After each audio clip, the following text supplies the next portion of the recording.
Hello gamers and welcome back. I'm Rob, of course, or Warshack if you want to call me by my in-game name, and I've decided to split this video into two parts due to the fact that it was running about an hour and 20, an hour and 30 minutes, which is a pretty long video. So I decided to cut it. If you've already seen the first half, it is the class legendary disenchant guide, and this is going to be the neutral legendary disenchant guide. So I figured that was a good way to split it up for you guys. So if there's specific legendaries and specific categories you were looking for, you could probably better find them this way. So hopefully you enjoyed the video, and keep in mind that the part after this was recorded along with the front part that I just added this so you guys knew what happened with that split there. So with that said, enjoy the video, and I hope you find it very helpful. Patches. This was, it definitely made our top 5 list in our top 5 mean streets of gadgets and legendaries. Very powerful. I would recommend not disenchanting it, and I would recommend crafting it if you plan on playing any form of pirate deck, whether you're playing pirate shaman, pirate rogue, pirate warrior, pirate whatever you want, pirate anything. This card goes into any of those pirate decks and is very, very good.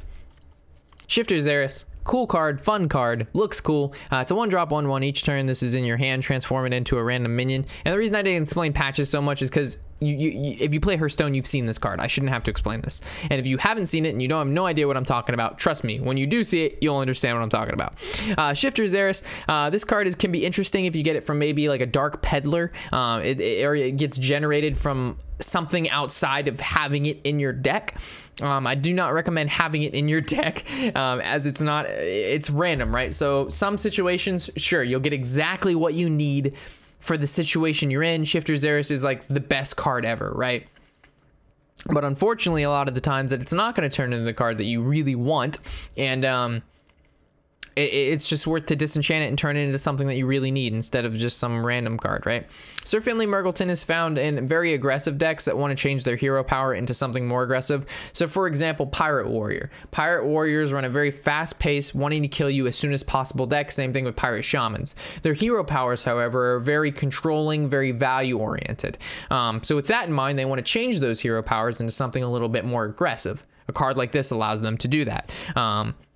Because it allows you to discover a new hero power, which gives you the option of 3 other hero powers. So whether it gives you like Hunter, Priest, Druid, at which point they'll pick Hunter because it's more aggressive. It's the most aggressive of the 3, the options available. I do not recommend disenchanting this card. And keep in mind, it comes from an adventure. So the only way to obtain this card is to unlock the adventure, which means that you don't actually have to craft it. So I would just recommend not disenchanting it. So I guess we could kind of skip over the adventure cards, right? Since you don't have to. Well, I actually say if you should disenchant it or not. If it's yeah, you guys get what I'm saying. Blood Mage. Originally, this card was found in 1, maybe 2 decks, right? This was found in Freeze Mage, and this was found in maybe some Malagos decks. It was found in Oat and Rogue. It was found in a lot of Miracle Rogue. But with the addition to cards like Spirit Claws, it has been found in a lot of different decks, such as Shaman, Druid, Rogue, and then of course Mage, and a lot of Reno decks play this card as well. So a long time ago, I would say this card would only fit in very specific decks, but nowadays this card is actually very good and found in a lot of different decks. So I would not recommend disenchanting this card, as it fits in a variety of different classes. And you'll find that with the neutral cards, it's very hard to they have to actually be really bad for me to recommend you disenchant it, because with neutral cards they can fit into all the classes in a variety of different decks, such as Blood Mage. Lore Walker, you can disenchant this card. It doesn't fit anywhere. Mailhouse Mana Storm, again, another really bad card. You can disenchant it. Don't worry. And then for those of you who say any of the cards that I just briefly go over and say disenchant, and then you have to argue that, have fun arguing with yourself. And I don't mean to be rude or anything. It's just I've been making these videos a really long time, and I know there's going to be people like, I've won 7 games with Millhouse Mana Storm.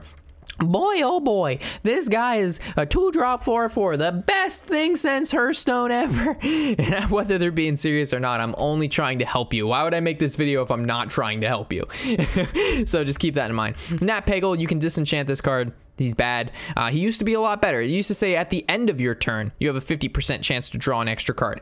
That means when you play this card, you have a 50% chance to draw a card right away. Instead of you have a 50% chance to draw a card after this card has lived. They're not going to let this card live, especially when it has no attack. So they can just kill it and they don't take any damage whatsoever. Nat the Darkfisher. You can disenchant this guy. Don't you worry about a thing. Auctioneer Beardo.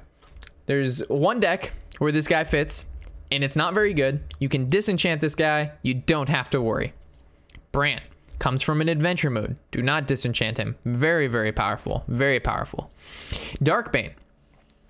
She's going to be a card. The explanation for Darkbane and Lightbane are exactly the same. They fit in very specific either priest or paladin decks that revolve around buffing your own minions. Are those decks good? They're okay. Are they top rated? No. But if you're a new player and you open up a Darkbane and you enjoy playing Paladin or Priest or any form of deck that buffs your own minions and you can get value from these, should you probably keep it? Of course. Give it a go. Try it out. And then when you explore Hearthstone a little bit more and find out that there's better decks and you don't really need these cards anymore because your collection has, you know, it's expanded to the point where you don't have to worry about filling your deck with just stuff, you can disenchant them. But for now, I would not disenchant these if you're a new player. King Luca. You can disenchant this guy, don't you worry. Actually, I take that back. If you plan on playing a very, very aggressive Paladin and or Hunter deck, you can play him. And that's the only deck he fits into. And even at that, you can go without playing him. I would not craft King Luca at all. I would not craft a Darkbane or Lightbane either. If you have them, it's different from opening a card in a pack than crafting it, right? So do you craft them? Absolutely not. Do you disenchant them right away? Probably not. Besides Mukla, which, unless, like I said, you play those specific decks. Moros, you can disenchant this guy. He's from the adventure mode. You can disenchant him, don't you worry. Sergeant Sally. Very interesting card. A lot of people thought she'd be very, very good. I've disenchanted the 3 that I have obtained from the new set. She's a 3-drop, 1/1 death rattle, deal damage equal to this minion's attack to all enemy minions, which means she's basically an AoE in herself. So you'd buff her, and really annoying for your opponent because they either choose taking the damage that she's putting out, or they're going to kill her and kill their field. But unfortunately, she is not currently found in any really good deck yet. But I don't really see her being that viable for at least some time to come. So if you get her, you can disenchant her and really not have to worry about too much because she's not really found in any deck. Like if there was a deck that she was in, I would give her some credit because I think she's a cool card. But she's just not. So yeah, we wouldn't really have to worry about it. This guy, this guy comes from the classic set or something. I don't know. This guy's a long time coming. This guy's been around for a long time. He's not bad. I actually played him in my Cthulhu Warrior deck for a pretty long time when Cthulhu decks were a thing, because you're going to be able to transform their Sylvanas or their Cthulhu into a creature, meaning they can't bring it back from the grave, with cards like a Doomcaller and things of that nature. It's a cool card, and it takes care of death rattle. So the main reason you'd ever play a card like this is it transforms a minion, which means it doesn't die. You're transforming it, which means if it's like a death rattle, like a Savannah Highmane or a Sylvanas, and you transform it into a 5/5 or a 1/1, they don't get the death rattle effect, which is very good. So he's not a bad card, but he's not like a necessarily great card, because you could, like, let's say they have a 3/3 on the board. You could turn it into a 1/1, or you could turn it into a 5/5, which makes your situation worse. Or you could actually turn your own creatures into these cards. So it's a very, very, very random card. So I'll leave that up to your discretion. Barnes, very, very powerful. Comes from an adventure mode. Do not disenchant. Elise comes from an adventure mode. Do not disenchant. Genzo the Shark. Very interesting card. I like it a lot. It's a 4-drop 5/4. Whenever this attacks, both players draw until they have at least 3 cards. So this would be the mindset of someone who'd play this is a deck that is very fast paced, that they're not going to have a lot of cards in their hand because they're playing as many as they can every turn and then using this card to attack and then draw into like 3 more cards. In theory, this card is good, right? Like, it looks like a really good card, but in actual play, he dies before anything good can happen. And the chances of this guy making contact when you have no cards in your hand is very, very low. And it also works for your opponent too. So if, like, let's say your opponent is playing a fast-paced deck as well, and you're drawing 2 or 3 cards and they're drawing 2 or 3 cards, you're not really helping anybody. Granted, you're doing damage, and whenever this attacks, so it can actually attack into a creature and kill something. And there's a lot of aggro out right now, so I could say you can disenchant this card, and you don't really have to worry about too much. And I would not recommend enchanting him. Gormok came from, he used to be played in Zoo, and very powerful card in Zoo at one point in time. And Zoo's not a thing anymore, or it currently is not a thing. So I would recommend you can disenchant this card, and not have to worry about much. You're not losing out on a lot. Kazakus. This card, I need a drink.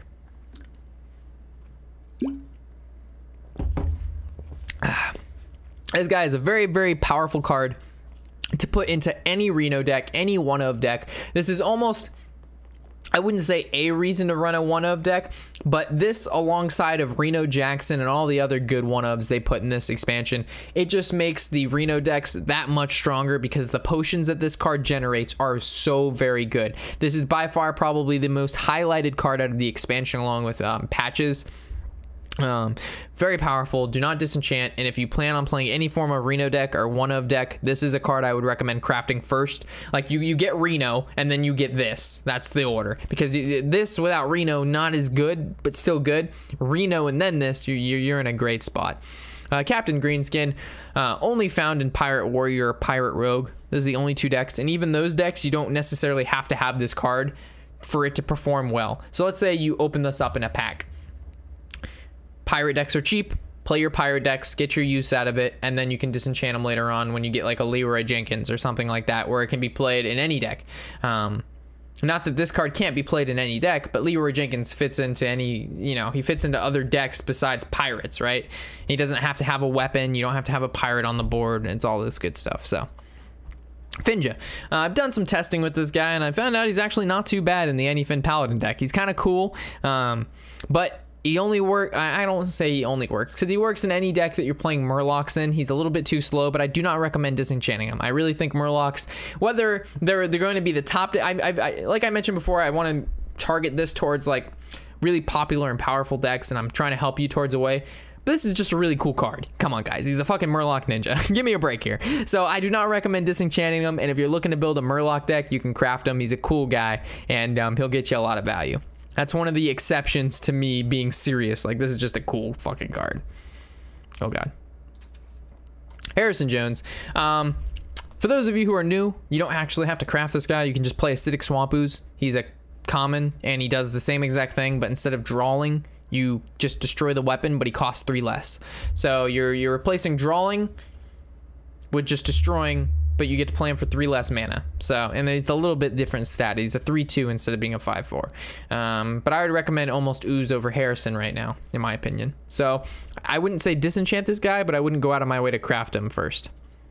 Leroy Jenkins, found in a lot of burst decks right now. So he's found in Pirate Warrior, he's found in Pirate Rogue, he's found in Miracle Rogue, he's found in, I wouldn't say a ton of decks, such as maybe like Sylvanas or Ragnaros, but he's found in a sizable amount of decks. If you have him, do not disenchant him. But if you're looking to craft a card, I wouldn't necessarily craft Leroy first, because there are better options available to you that'll do roughly the same thing and will be a lot less cheaper on the dust.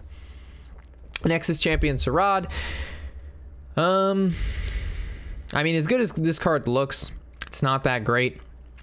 It's a little bit too slow. He'll definitely win the value matchup, but the problem is when you play this guy and you hero power using 7 mana, you're only playing a 4/5, you make a random card, so it's not even a promise that it's going to be a good card. It's just a random card, not even out of your opponent's class, just in the game. Just a random spell in the game, in your hand. So it could turn out really good, could turn out really bad. I personally don't like cards like this because my luck is really bad, for those of you who do know me. So I tend to try to stray away from cards that do too much random stuff. I wouldn't disenchant him off the bat if you pull him in a pack, but I wouldn't necessarily like go out of my way to craft him if you're looking to build a competitive deck. Prince came from an expansion. You can disenchant him and it wouldn't hurt you at all. But if you're looking to play a super late game control deck that's fun, you'd keep him, right? Blackpaw. This is one of the, again, the highlighted cards from this most recent expansion. Jade Golem decks are a really big thing right now. They're really powerful. They're really fun to play. And she's like the first staple in the Jade Golem deck, right? Like she's like the Reno Jackson for one of decks. Reno Jackson is like the staple for Reno decks. Black Paul is like the staple for Jade Golem decks. So if you plan on playing Jade Golem, you craft her. And I wouldn't recommend disenchanting her because if you ever plan on playing Jade Golem, which is going to be a very... just don't disenchant her. Bull Frame Shield. You can disenchant this guy. Don't you worry about it. Karen Bloodhoof. This card was found a whole lot when N'Zoth was a thing.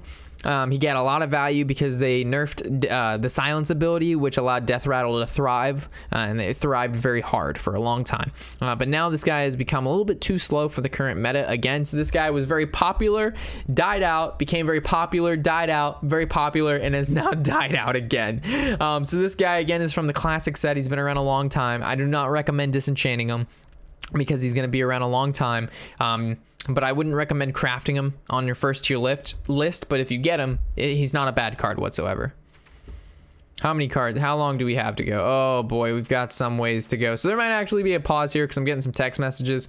Oh gosh, where do we go? We're leaving off right here. All right, there we go. Tharzan.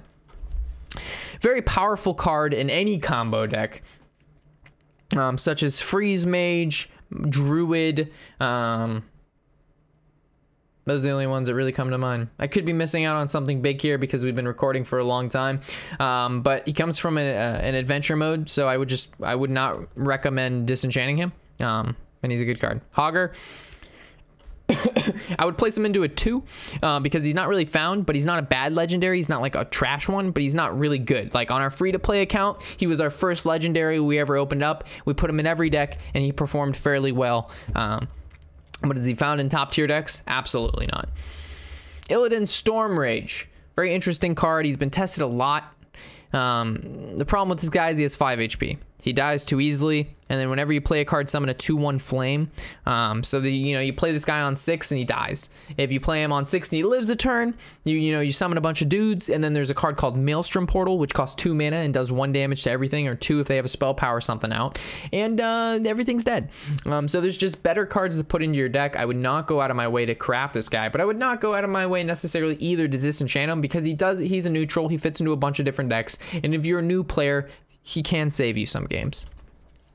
Justicar Trueheart, our control warrior, super master of awesomeness. For those of you who have been watching me for a while, you understand how much I love this card and how much I loved it in Control Warrior and how much fun we had playing that deck. But unfortunately, Control Warrior is pretty dead at the moment, so she's not as good. But normally, you would play this card in combination with, or in a priest deck, a paladin deck, a warrior deck, a deck that the hero power becomes a whole lot stronger. And you would win basically by outvaluing your opponent. Currently, there's not a whole lot of decks that play her in there currently, but she's not a bad card at that. So I would not disenchant her, but I would again not go out of my way to craft her. So if you get her in a pack, you can throw her in some of your decks, test her out, but I would not recommend disenchanting until the rotation hits and then she's in wild. And if you have no intention to play wild, then you can disenchant her. There's gonna be a small break here. All right, the next card is going to be Madame Goya. She's a 6-drop 4/3 battle cry. Choose a friendly minion, swap it with a minion in your deck. I have yet to see this card be played a single time in any of the hundreds of games that we've played since the new expansion has hit. I think you can disenchant her without a worry about anything. She does not currently fit in any sort of good deck. The Mukula Tyrant in the Veil, 6-drop 5/5. Add 2 bananas to your hand. Not a bad legendary at all, but there's no current decks that really utilize his ability whatsoever, which is add 2 bananas to your hand. The thoughts were around this was in Tempo Mage, you could add 2 bananas to your hand, banana being a 1 mana spell that gives your minion +1/+1. So in combination with cards like Archmage Antonidas, which we've gone over before in the classic Mage legendaries, along with cards like Flamewaker, you could combo spells, especially cheap spells, very easily in the Mage deck. But even then, this card has not really seen a lot of play. Is it a good for a new player to pull out of a pack, and can you get value from it? Yeah. If you're looking to build a legend deck, will you find this card in it? Probably not. Reno Jackson comes from an adventure mode. Do not disenchant. Very powerful. We've talked about him a lot over the course of this disenchant guide, so hopefully we've gone over that. Sylvanas the Windrunner, one of the most common neutral legendaries that you're going to come across. Very powerful, found in a lot of different decks, and you can't really go wrong with her. These are some of the first legendaries I recommend any new player making. Ragnaros the Fire Lord, Sylvanas the Windrunner, things of that nature. So very powerful. Definitely recommend to craft, and if not, do not disenchant her. The Beast, you can disenchant this without a worry. The 6-drop 9/7 in stats is very powerful, so it's very exciting. If you can, you play him on turn 6 and he lives a turn or two, and you can just smash your opponent in the face with basically 9 damage, which is 1/3 of their health. And being a hunter class, most of the time they're fairly aggressive, allowing you to kill your opponent very close after that. But is Hunter a very powerful class right now? No. Has Hunter ever had the Beast as a win condition in its deck? No. And can you hit legend with this card in your deck? Maybe, but probably not. It's not worth it right now. There's better cards that can be played in the Hunter class, in the Hunter deck especially, and I would recommend just taking the dust and doing better things with it. Nice legend. Are we a funny legend rank? No. Okay, just random message. The Black Knight, the 6-drop 4/5 battle cry, destroy an enemy taunt or enemy minion a taunt. I would not recommend disenchanting this card, as it can be powerful depending on what the meta is looking like. At one point, this card was very good because everybody was playing Ancient of War in their Druid deck, so you'd play against Druid, 30 or 40% of the games, and they would have 2 Ancient of Wars, so they would spend 7 mana, and then you'd spend 6 mana, develop a 4/5, and then they're killed their 7 mana card. So it all depends kind of what you're seeing. Currently, there's not a whole lot of taunt, but that doesn't mean there won't be taunt eventually. So if you disenchant this guy and find that a few months later everybody's running some magical taunt warrior deck, he could actually become pretty good. So go out of your way to craft it? No. Go out of your way to disenchant it? Probably not either. Skeleton Knight, you can disenchant this card. Don't you worry about a thing. Rathodon, this guy is pretty interesting, but I found unnecessary. The 6-drop 4/5 taunt battle cry, draw cards until you draw one that isn't a dragon. So obviously found in some form of dragon deck, whether you're playing Dragon Warrior, Dragon Priest, Dragon Hutawatzawaza. I've tested playing him in my dragon deck. I was not impressed. Most of the time you draw 1 card, max 2. He's only a 4/5. Granted, he has taunt, but there's just better cards to be played in the dragon deck, right? Like you've got the new Dragon Priest card, the Operative, which that card is 5 mana. It's a 5/6, and he basically draws you a card out of your opponent's deck, which is very, very powerful, and it can be comboed with Bran. So do you need this card in your dragon deck? Absolutely not. If you pull him from a pack, is it nice? Sure, you can put him in your dragon deck, and then you'll find out you'll probably disenchant him to make operatives.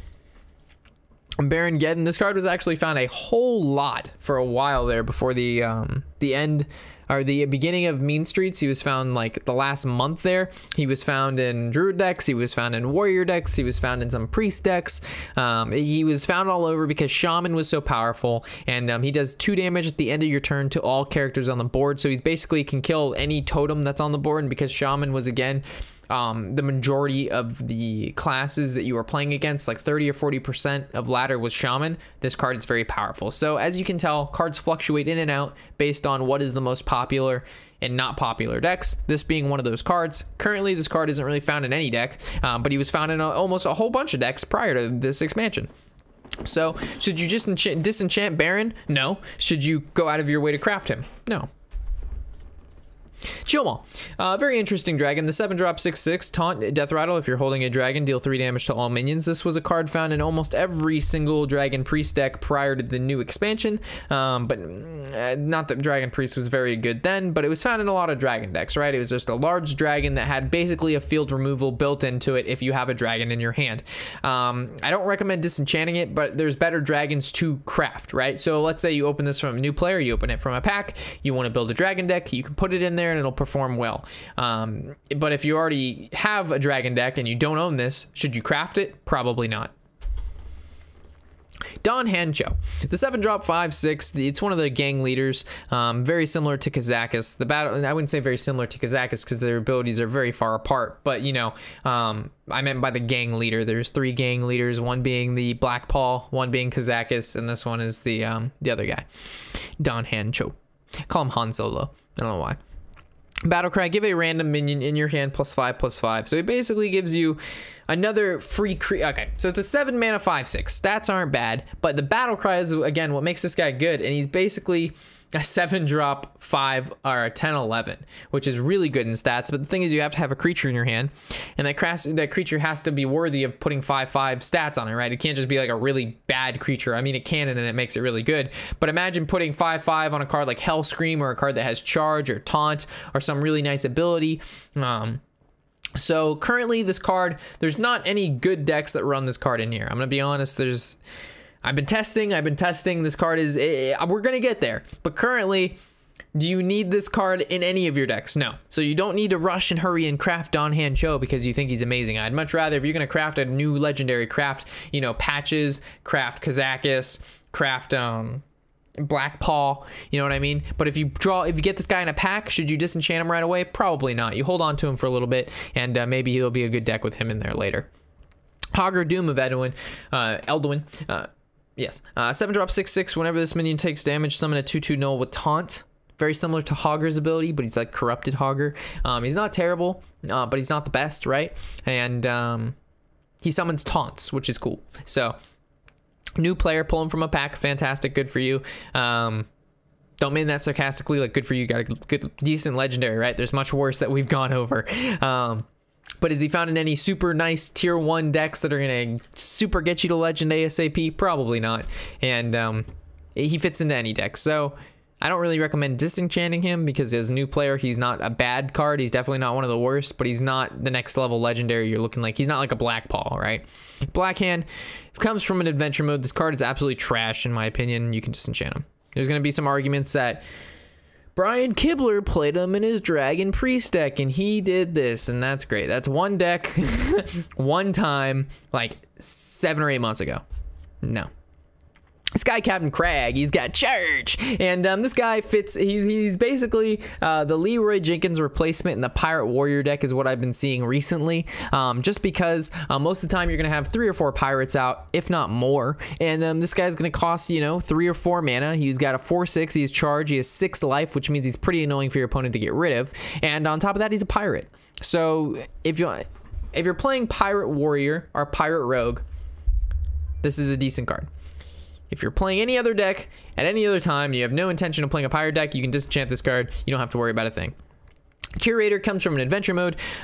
He's decent. He was much better, but when the expansion hit, a lot of people cut him from their decks. They played him in the Beast Druid deck. They played him in the Dragon Temple Warrior deck. I don't recommend necessarily disenchanting him because those decks could come back. But he's not like one of the better cards anymore. But he's not bad. He's not bad.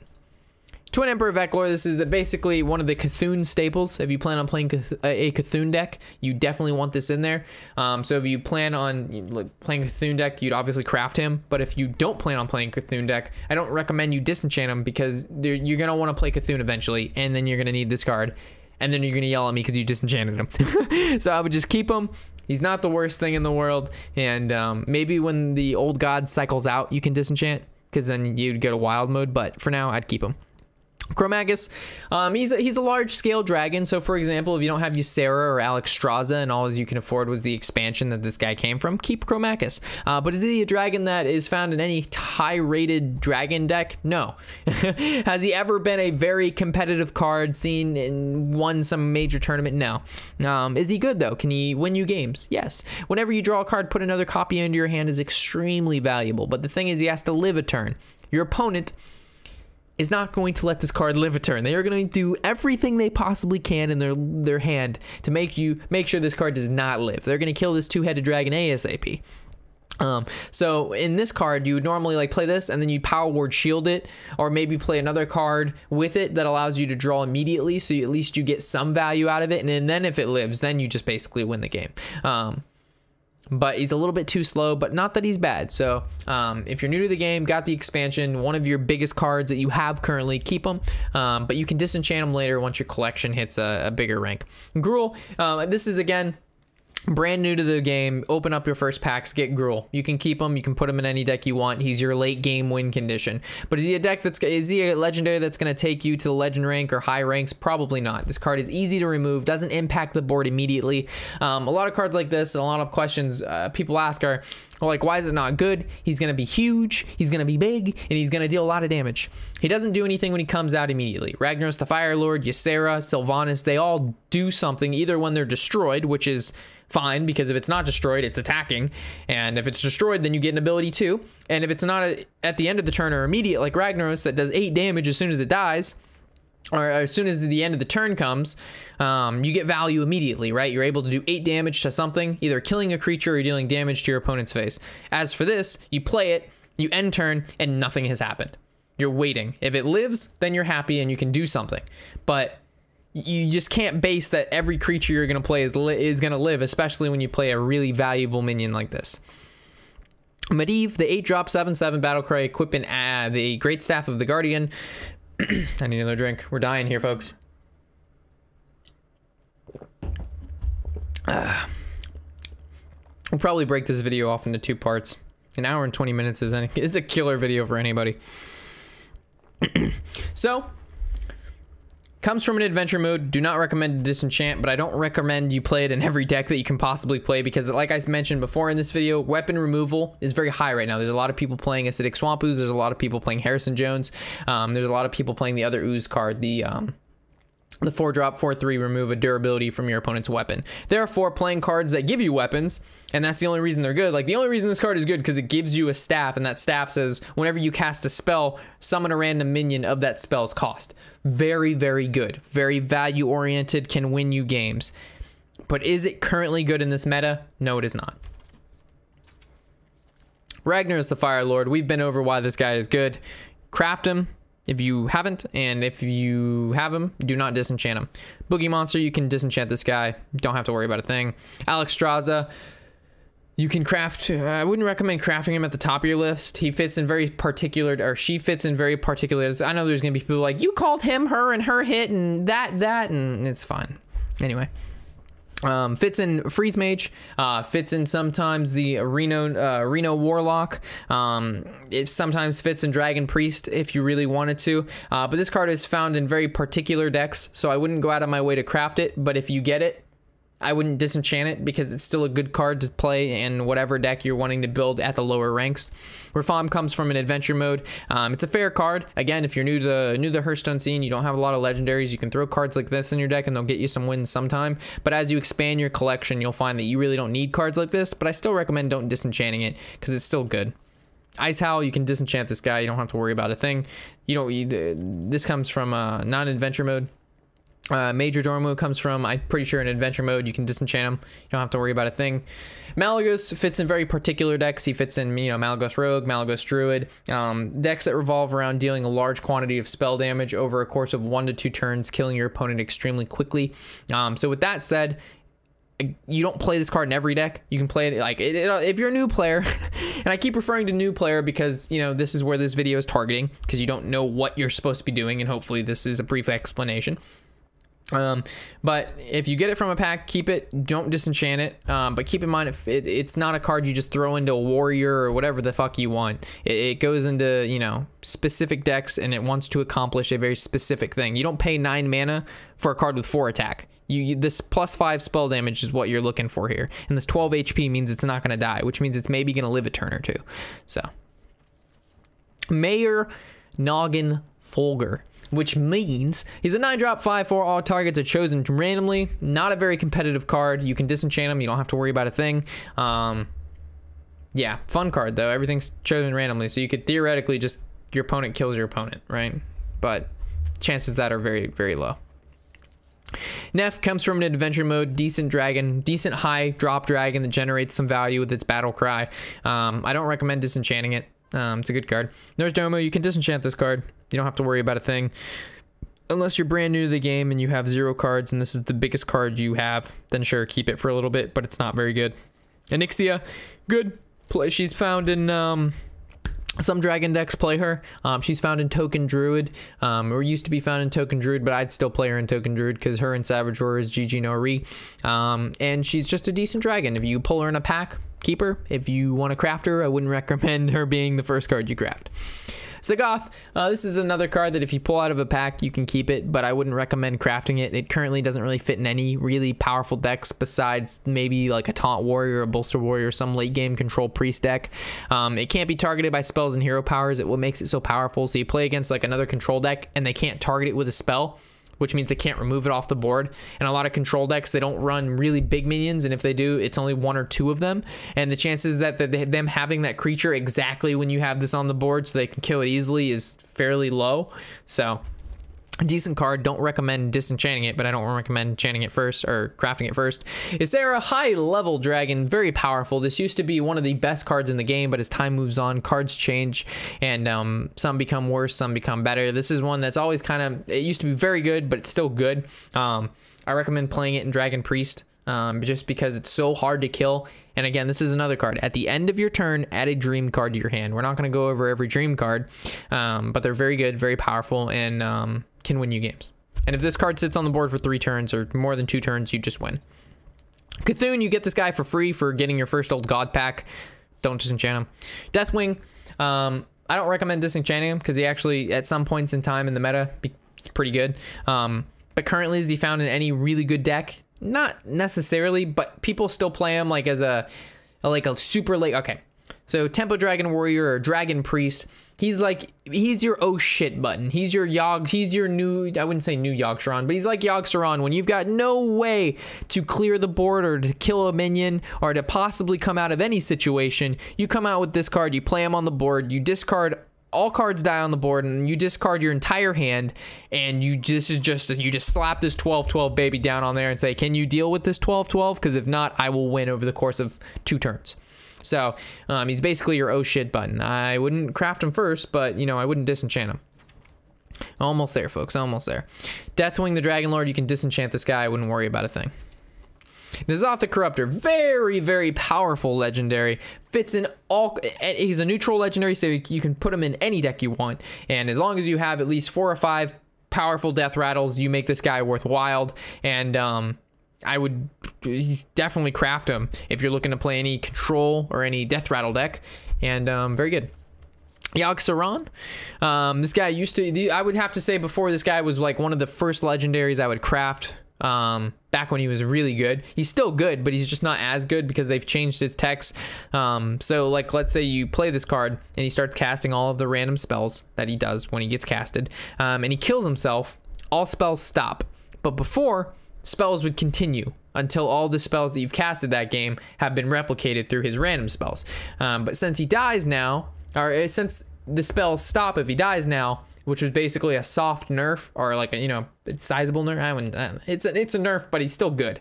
I wouldn't recommend really crafting him because he's not like a key necessity to any certain deck.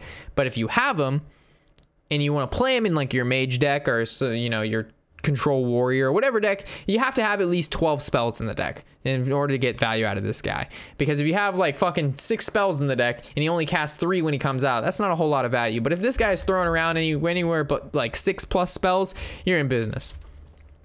Yasarj Rage Unbound, this card basically fits into one deck, or actually 2 decks. One of them is a very joke hunter deck that it's not competitive whatsoever. It's just fun. You play this card, you play basically 3 cards in the deck or something like that, and you Barnes this card, and this card brings out this card. So you, on turn 3 or 4, you have basically like 14 in stats on the board.